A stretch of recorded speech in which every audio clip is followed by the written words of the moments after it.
Pourquoi Mbappé a-t-il vraiment été remplacé lors du match contre Betis? Que criait Vinicius Junior aux arbitres après sa chute dans la surface de réparation adverse? Et qui les fans ont-ils qualifié de joueur de la NBA? À cause de son comportement, dans cette vidéo, nous allons examiner tous les moments controversés du match Betis-Madrid et comprendre ce qui ne va pas avec l'équipe de Carlo Ancelotti. Merci pour le like et l'abonnement à la chaîne. Et c'est parti. La soirée a commencé par une bonne minute. La Liga a organisé une initiative contre le racisme. C'était particulièrement agréable pour Vinicius Junior, qui fait souvent face à des insultes en Espagne. Il a serré la main à certains gars, ce qui les a sans aucun doute ravis et a fait sourire leur visage. Mais les Madrilènes semblaient ressentir l'approche des problèmes et ont réagi fermement à la composition de départ de Carlo. On comprend bien que non. Juda et Valverde. Mais les fans n'ont pas compris le statut de Raúl Asensio. Il s'est retrouvé sur le banc des remplaçants. Waouh! Asensio est encore sur le banc. Carlo, pourquoi fais-tu ça? Il est dans la meilleure forme de sa vie. Pourquoi briser son rythme? J'avais peur que cela arrive. Et ça s'est produit. Que doit encore faire Asensio? C'est tout simplement foutrement injuste. J'espère qu'il donne juste un peu de repos à Asensio et qu'il ne le met pas sur le banc à cause d'Alaba. Parce que ce serait vraiment très stupide. Oui, c'est vrai, il y a un derby contre l'Atlético en Ligue des Champions et peut-être que Carlo préserve le joueur, mais je n'en suis pas vraiment sûr. Le visage maussade de Raúl pendant le match est aussi révélateur. Mais nous allons encore parler des problèmes de Madrid. Le match a pourtant commencé de manière magnifique, voire même historiquement. Mbappé a fait une passe difficile dans la surface, Mendy a réussi à faire une passe à Brahim, et à la 10e minute, Madrid a pris l'avantage au score. Pourquoi l'histoire a-t-elle été écrite ici? Oui, parce que Mendy ne se distinguait pas par ses actions décisives, 867 jours depuis l'automne 2022. Et enfin, ça s'est produit, les coéquipiers ont tellement félicité Mendy que Rudiger a failli l'assommer avec ses puissants coups dans le dos. Mais en vérité, tout le monde était très heureux pour Mendy. Malheureusement, c'est ici que les moments agréables pour les supporters de Madrid se terminent. À la 34e minute, le Betis a égalisé un corner. Et aucun des joueurs de Madrid ne marque son adversaire. Regardez comme Mendy est mécontent de ses coéquipiers. Il montre par des gestes, alors qu'il a laissé filer Carlo. Eh bien, Carlo n'a pas mâché ses mots après. Le coup de sifflet final. Nous méritions de perdre, nous avons joué un très mauvais match. Notre attaque a bien pressé la défense pendant les 20 premières minutes. Et ensuite, le jeu a été vraiment mauvais pendant les 70.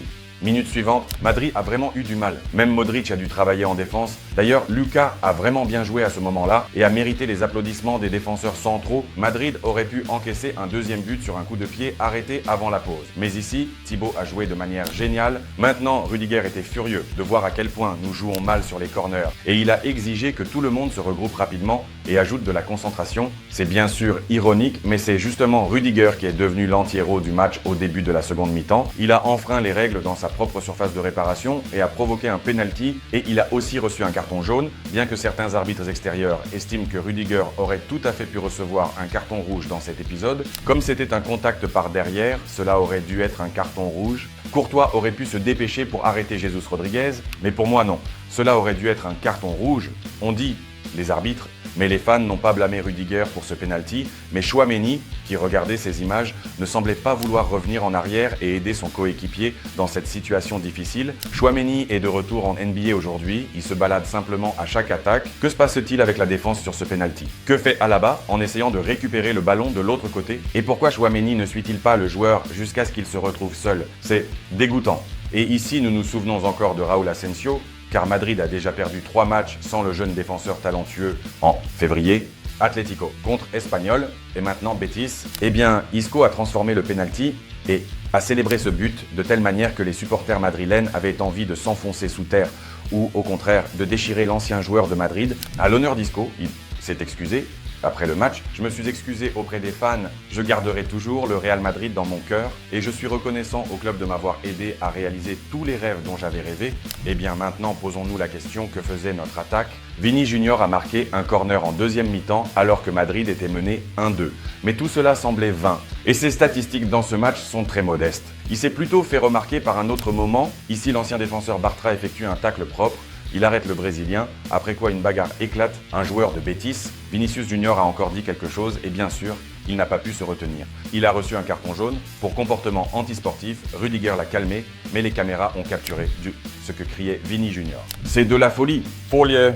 Bien sûr, pour moi, toujours carte. Pour Vini Junior, c'est toujours une carte, toujours. Et bien sûr, les supporters du Betis ont profité de l'occasion pour crier stupide, stupide.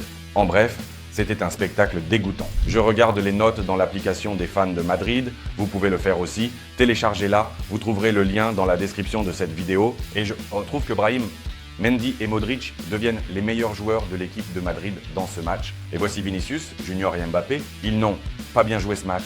Mbappé, à part la passe à Mendy, 15 pertes de balles et aucun tir au but en 75 minutes. Oui, Mbappé a été remplacé à la 75e minute du match et ça avait l'air très triste. On voit que le Français ne veut pas quitter le terrain. Il fait froid, il salue Carlo.